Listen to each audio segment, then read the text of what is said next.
Students, welcome back to the English session, and we will be continuing with our fifth chapter named Indigo. About this chapter, we people have gone through in the past 2 days, and before I move on to the new part of this chapter, let's have a quick feedback of the previous 2 days' classes. In this chapter, I have told that the writer of this chapter is Louis Fisher, and this lesson of yours is an excerpt been taken from one of his book, The Life of Mahatma Gandhi.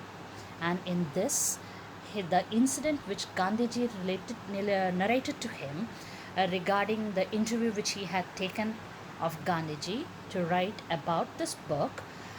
In that, Gandhiji spoke about how he got the idea that he can chase the Britishers out of his motherland. He says that the entire incident started in 1917, but actually the foundation was laid somewhere in December 1916 when he went to attend a meeting of Indian National Congress Party in Lucknow. And there he happens to meet a peasant named Rajkumar Shukla, who came all the way from Champaran just to meet Gandhiji, because the farmers of Champaran, who were in a long age contract with the landlords, were suffering a lot of injustice under the hands of these landlords, and he wanted to take Gandhiji there to solve this issue. Gandhiji was very busy, and Rajkumar Shukla, he followed Gandhiji everywhere where he went. Gandhiji was highly impressed by the determination and firmness of this man, and he decided he will go with him to Champaran, though till that time Gandhiji himself was not knowing where Champaran was situated. But still he promised him that after his Calcutta meeting he will definitely go along with him to his place. And then months passed. Shukla waited calmly, and then he and Gandhiji boarded the train to Patna. After getting down there, they went to Dr. Rajendra Prasad's house. Rajendra Prasad, yes, TikTok. The same name which in the previous two videos also have told you that it's a very familiar and a famous name for we Indians, because he not only became the president of the Indian National Congress but also of Free India. He, like many other lawyers, was dealing with the sharecropper cases, and then there we have seen how Gandhiji was treated by the servants, who just got into confusion that because he came along with Shukla might be a peasant. And moreover, as I told you, Gandhiji generally used to be clad in very simple dress, so he was not allowed to draw water from the well, because they were frightened that if water drops it will pollute the environment. Here we people have seen the peak of untouchability, the time when India was not free. Then Gandhiji, he decided that before going to Champaran, he will drop off at Muzaffarpur. For this, he telegrammed to one of the professor whom he happens to meet in Shantiniketan school, and the name of that professor was J.P. Kripalani. And midnight on April 15, 1917, the train arrived at the station in Muzaffarpur, and he was welcomed by a huge crowd of students and Mr. Kripalani. Gandhiji, that he says that from then he stayed 2 days over there, and these 2 days he stayed in one government employee's house. His name was Professor Malkani, and he appreciated this bravery act of Professor Malkani, because in those days it was really, you can say, was an act of courage for a government officer, means the British government officer who is an Indian, to let a person like Gandhiji, who was a part and parcel of the freedom struggle, to stay in his house. Very less they used to show sympathy towards such kind of people. But very soon the news of Gandhi's arrival spread out like a jungle fire in Muzaffarpur and Champaran, and people on their own conveyance, they started coming out to meet this champion who has arrived there in Muzaffarpur. And there in Muzaffarpur, Gandhiji, he got the chance to meet the lawyers who were taking the cases of this sharecroppers to the court, and they gave him all the briefing as well as the amount of fees they were taking from the peasants. Gandhiji scolded them, he chided them, and then he said that how come they can collect so big fees from these poor farmers?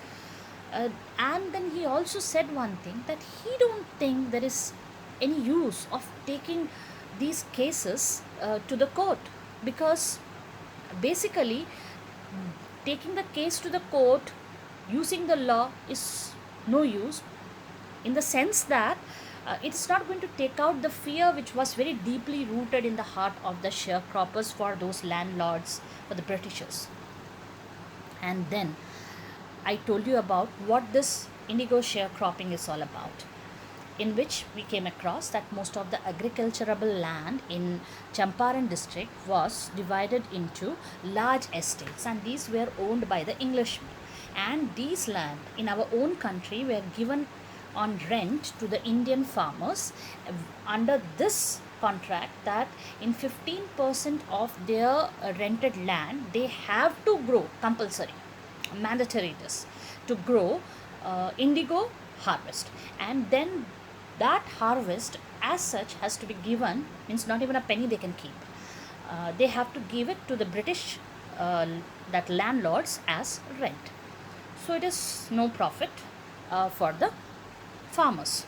Then it so happened that while this was going on, Germany, they developed synthetic indigo.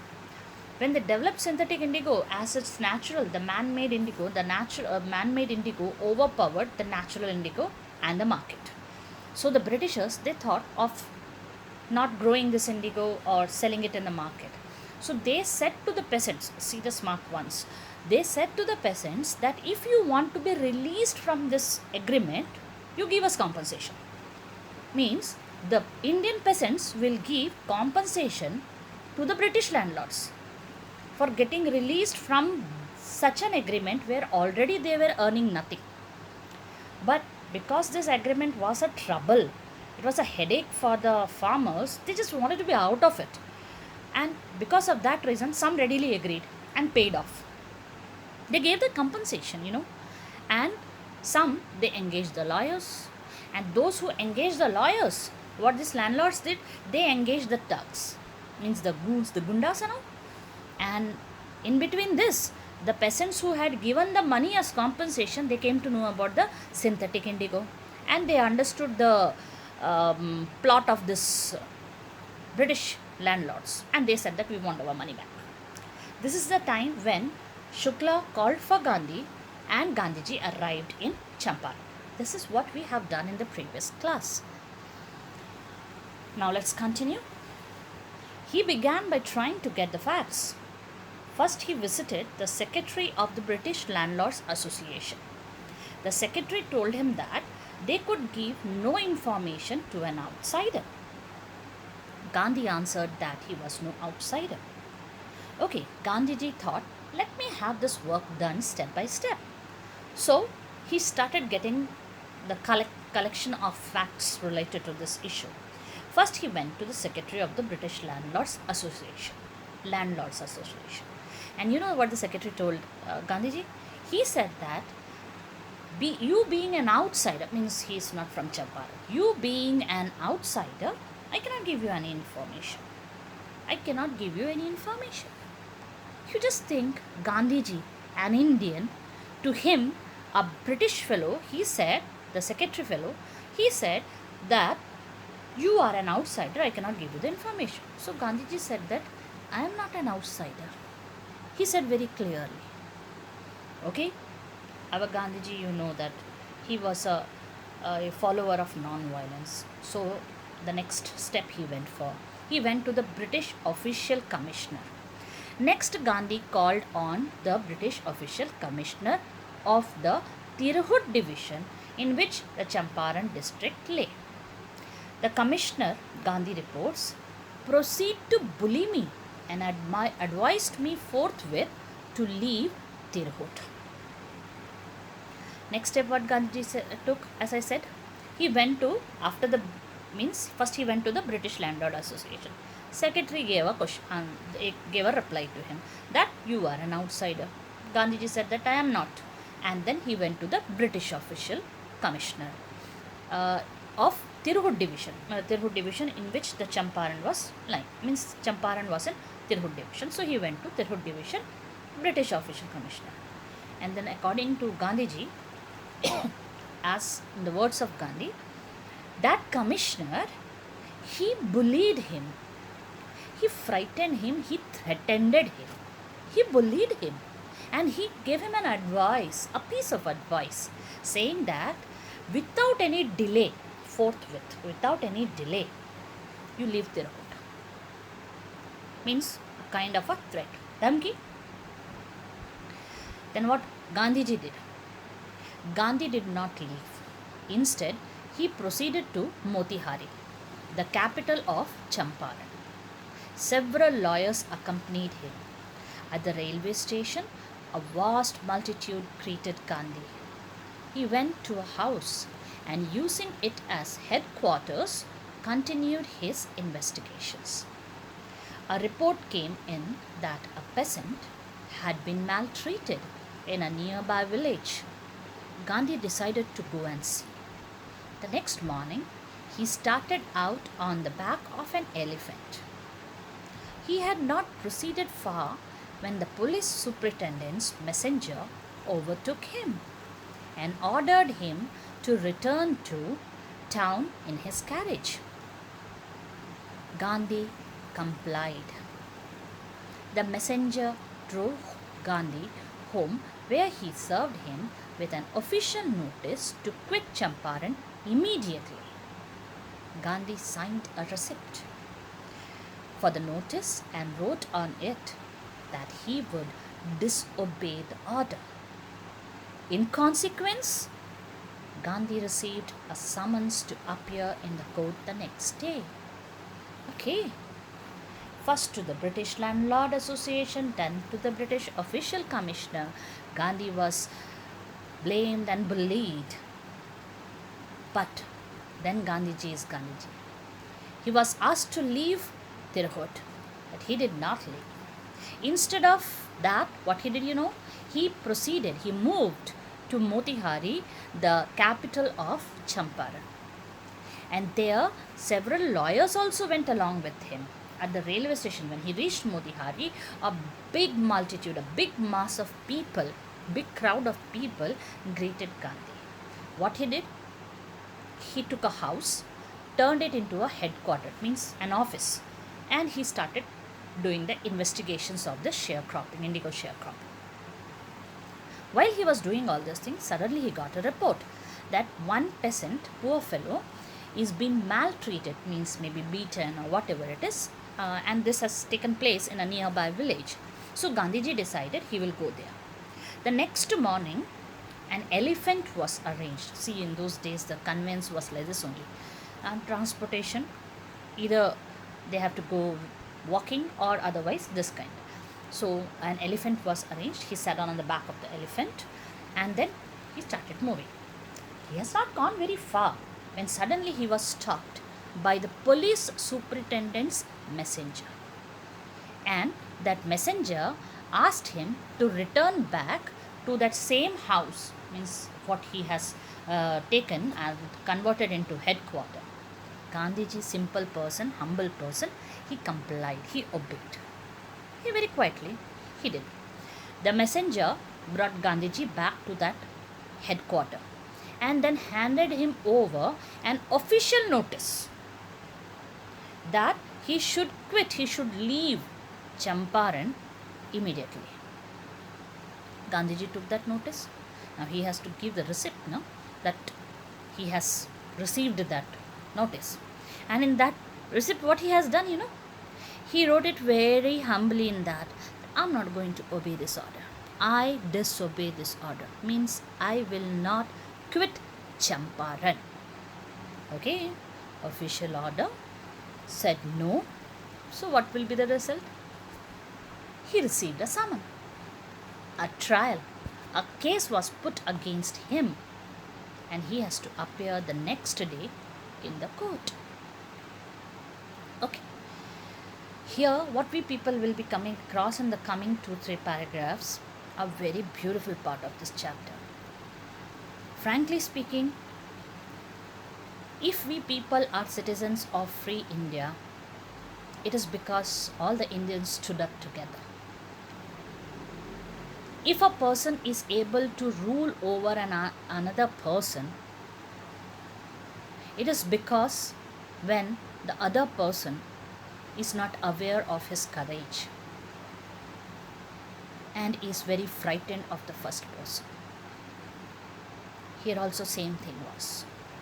The Britishers ruled because Indians were not aware that if they stand together, what they can do. So here in the coming paragraphs, you will get an instance of that. All night Gandhi remained awake. He telegraphed Rajendra Prasad to come from Bihar with influential friends. He sent instructions to the ashram. He wired a full report to the viceroy. Whole night, Gandhiji stayed awake. And then, first thing what he did, he telegraphed to Rajendra Prasad to come from Bihar with influential friends. Influential means those who are having, in Hindi we people say rasuk wala, the one who is having nice hold on law, on officers and all. And he also sent instructions to his ashram and he prepared the full report of the incident to be sent to the viceroy. Viceroy, a very high official in those days. Morning found the town of Motihari black with peasants. They did not know Gandhi's record in South Africa. They had merely heard that a Mahatma who wanted to help them was in trouble with the authorities. Their spontaneous demonstration in thousands around the courthouse was the beginning of their liberation from fear of the British. See, my dear students, it gives us goosebumps when we people think about that incident and that moment when the Indians have shown their true courage. Though innocently, unknowingly, but a very, very big proof.